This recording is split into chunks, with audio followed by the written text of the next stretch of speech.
¿Quién es el pueblo? En otra videocápsula, compañeras y compañeros, les contaba cómo se usan palabras como la inglesa mob para salvajes insurrectos, o la foule en francés para golpeadores, o masa y plebe en castellano. Y eso se sustituye por pueblo.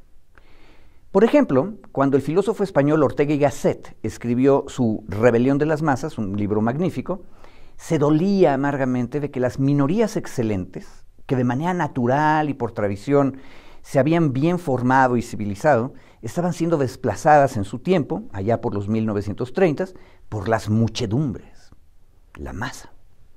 Ortega y Gasset asumía que era imposible que los grandes colectivos creados por la revolución industrial, por la sociedad de masas, pudieran organizarse de manera razonable y racional.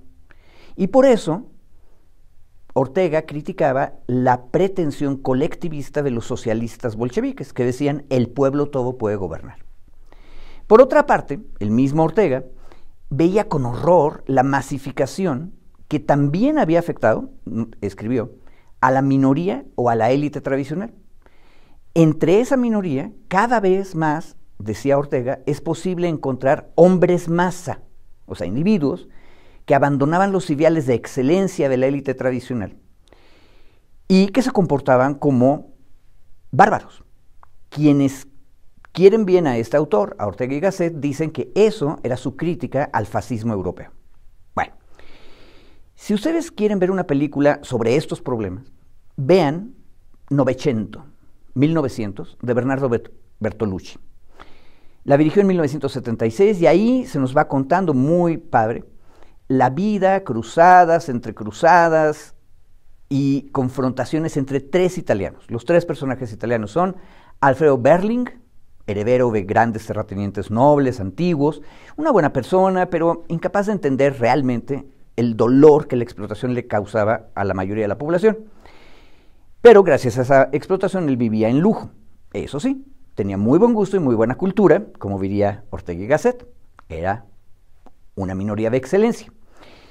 Ahora, ese carácter lo interpreta un jovencísimo Robert De Niro, quien nunca, jamás se vuelve a aparecer en la pantalla tan niño. El otro personaje se llama Olmo Dalcó. Es un hijo y nieto de campesinos que hereda de ellos la tradición de rebelión popular y luego milita en el Partido Comunista Italiano. Ese Dalcó cree en la organización de las masas. Y ese papel está interpretado por un increíblemente delgado Gerard Depardieu. Tercer personaje es Attila Melanchini. El clasemediero corteja a una pariente de los terratenientes y se va acomodando en la vieja sociedad, pero como nunca va a tener la calidad de los nuevos parientes, al contrario del buena ondita aristócrata Berling, Attila, como bien lo dice su nombre, es violento y cruel. Él se va a unir a los fascistas y aterrorizará tanto al viejo aristócrata como a los campesinos comunistas. Bueno, compañeros, si no quieren ustedes perderse en debates filosóficos orteguianos, ni distraerse en la maravillosa película de Bertolucci, que les recomiendo, para saber quién es el pueblo, ustedes, en lugar de lo que les acabo de contar, pueden ir a la internet y googlear Elección 2009 Iztapalapa. En aquellos tiempos, el PRD era la izquierda de nuestra entidad federativa, que se llamaba Distrito Federal. Hoy, Ciudad de México, mañana, Anáhuac. Pero el PRD ya estaba, en 2009, muy controlado por la burocracia partidista, que no tenía mucha experiencia entre las bases. Esa burocracia los llamamos los chuchos, porque sus líderes más conspicuos eran Jesús Zambrano y Jesús Ortega. En 2009, durante las elecciones internas o primarias que hubo en el PRD, para elegir quién iba a ser la candidata en Iztapalapa, esos chuchos apoyaron a la ciudadana Silvia Oliva Fragoso. La competidora más fuerte, sin embargo, no era ella, era Clara Brugada, quien estaba siendo apoyada por un amplio movimiento popular, esas masas rebeldes y poco respetuosas de la jerarquía y la tradición de las que se dolía Ortega y Gasset. Y en la elección interna, Brugada ganó la candidatura.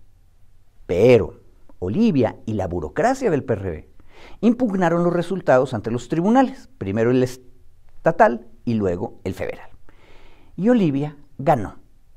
Muchos sospechamos que los chuchos cabildearon a los magistrados electorales que había designado el PRI y el PAN de Calderón, por cierto, para que favorecieran a Olivia. Y la gente de Iztapalapa estaba indignada. Peor, como la decisión del tribunal llegó muy tarde, las boletas ya estaban impresas. Es decir, que en el recuadro del PRD aparecía el nombre de Clara Brugada. Pero los magistrados se habían asegurado que los votos por ella se contaran a favor de Olivia. Los chuchos parecían haberse salido con la suya. La gente votaría por su designada, de ellos la burocracia, creyendo que estaba votando por la candidata popular. ¿Qué hacer? Entre los otros candidatos ya nominados para lo que llamamos hoy alcaldía, había un compañero que se llamaba Rafael Acosta Ángeles, que nadie lo conocía así, ni se acuerda de él así, alias Juanito.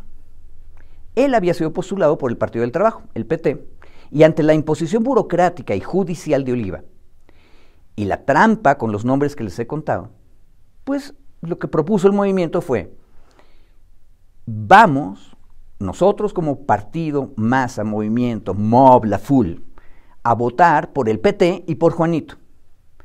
Pero en los actos en que eso se decidió, Juanito se comprometió públicamente a que luego de la victoria él iba a entregar el mando de la alcaldía a Brugada, o sea, iba a renunciar para que la candidata popular fuera designada por la Asamblea Legislativa. Miren ustedes el reto que se echó a cuestas la organización popular. Después de 30 años de organización, el PRD se había vuelto realmente la fuerza hegemónica de Iztapalapa. Pero ahora tenía que volver a ir en unos pocos días a decirle a la gente que mayoritariamente ya había votado en la primaria perredista por Brugada, que no debían votar por su candidata ni por su querido emblema del Sol Azteca, sino por el emblema del PT y otro nombre, el de Juanito, que aparte ni siquiera aparecía el nombre de Juanito, sino el Rafael X. Pese a lo que les acabo de contar, se logró. ¿Cómo?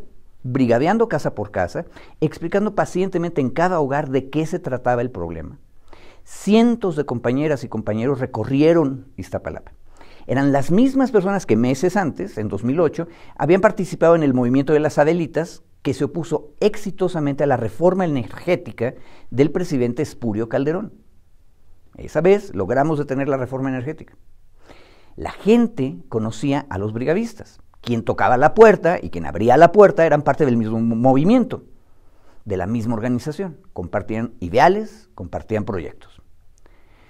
Llegamos al 5 de julio de 2009, la jornada electoral, y el movimiento logra que Brugada, a través de Juanito, gane 31% de la votación.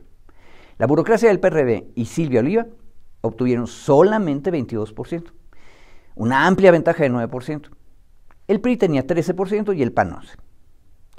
Me dirán ustedes que las brigadas de Brugada apenas lograron 1/3 de los votos, menos de 1/3.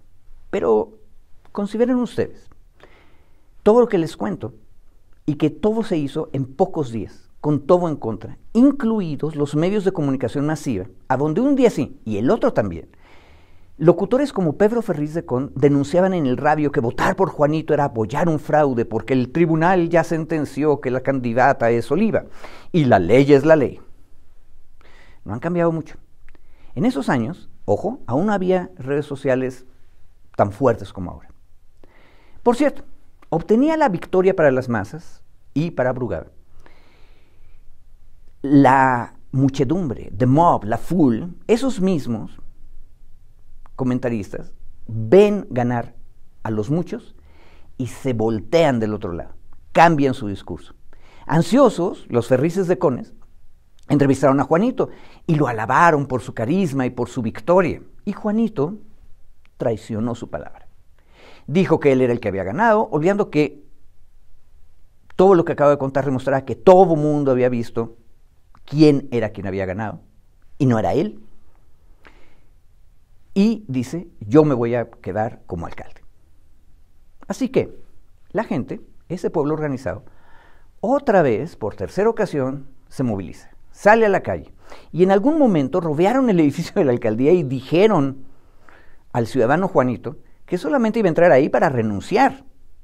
y para cumplir el compromiso que le había hecho ante ellos y ellas. Hubo algún forcejeo, pero al final de las movilizaciones Juanito renunció y el Poder Legislativo chilango nombró a Clara Brugada como alcaldesa. Ojo, luego de terminar ese trienio para el que fue electa por el movimiento, como te acabo de contar, compañera, compañero, Brugada fue electa diputada constituyente en nuestra ciudad y luego 2 veces, ya por Morena, fue electa desde la izquierda popular alcaldesa.